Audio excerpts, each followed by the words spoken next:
You've got to have people that are really interested in the club and behind the club to drive a club on. I mean, a lot of clubs just exist and just go on, but we tend to have a philosophy here that a rugby club is the players. It's not about the people that run the club. It's not always the facilities, it's about the players. So what you're striving to do as an administrator of a club is to enable players to play the game. And obviously part of that was getting the floodlights so they could train properly. We get 2 hours training now, whereas before we were lucky to get an hour. It makes an absolutely massive difference. I mean, now we turn up ready for 7 o'clock and the lights are on. We've got a full-size floodlit pitch. We've also got the same training pitch we used to have and an area similar size that we can train on. So our training space has gone up by about 4 times, which means when we're doing running backs moves or just trying to play, we can play full-size games on a proper pitch. Also means the games we play and the training we do is a better standard because we've got more space, we've got more ability to see what's going on, because it's just like training in the middle of the day now. All right, so information straight away. As soon as you see something in front of you, you let the ball carry. From a training point of view, it's now very, very professional. We've got a scrummage area and ruck and maul area that we can use specifically for those without digging up the pitch itself.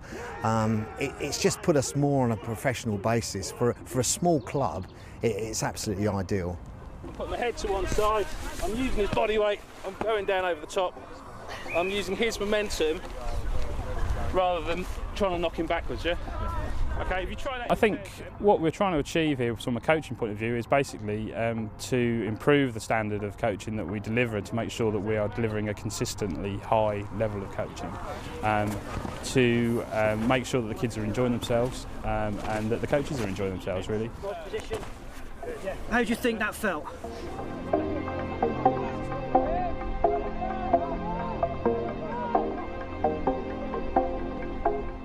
This is what we looked for, this is what we wanted. It was our field of dreams. We had to take a step back really to look where we came from, where we were, but more importantly where we wanted to get to. And once we got that in our heads, it gave us the opportunity to develop a plan for ourselves. Yeah, I think at the initial stages it was clear that the rugby club to expand needed the floodlights, particularly in the winter for the evening training. Clearly the RFU were there to support them. They had the fund available. We did have an issue over the lease. We couldn't grant a lease in the time that was required, but we were innovative as a local authority working with the RFU and the club, and we've underwritten the money for the floodlights. So over a period of time on a pro rata basis, if anything happened to the rugby club, we would have to pay back some of that money to the RFU. We're certain that won't happen. We're committed to rugby and the rugby club here. They've been here now something like 4 years, and hopefully we'll move from strength to strength. We've got a council that were right behind us, and I think any club's got to build that relationship with the council as well as their constituent body. I mean, the RFU gave us every support. Because there's not enough money to go around, we need to invest in clubs that are investing in themselves, and this is sort of to help them move forward in a sense. And clearly this was a club that needed that.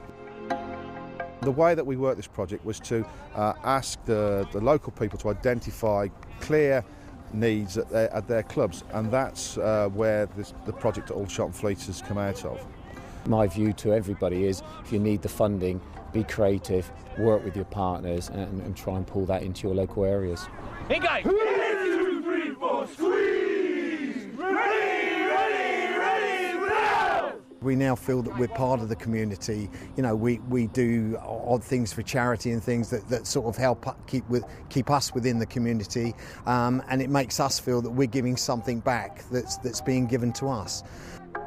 Heronwood, where we are now, is an area of relative deprivation, and one of the things we noticed was that the young people did not have the role models they needed, and we felt it was important at the time that if we could encourage a rugby club into Aldershot, that would provide that opportunity for both adults and young people to get more involved in rugby. And again, we're looking at healthy lifestyles. We know that we have kids who are obese, we have adults where we've got to try and drive up the levels of participation. This is another chance for them to do that through the sport of rugby. 1, 2, 3, lift and up!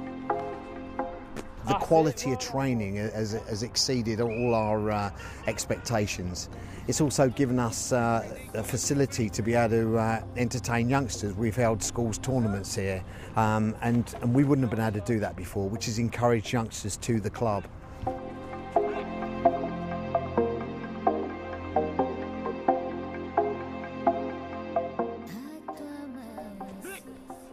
This is a safe, comfortable, friendly environment for players at all levels, and that's what our development plan's given us. But I think every club that wants to do it, regardless, have got to think of that. Where are you? Where did you come from? But where do you want to go, and how are you going to get there? I think the CCDP for this club, what it's done is just given us a great facility. It's given us the potential to build on what was a good club already. It's given us potential to develop it into an excellent club with excellent facilities.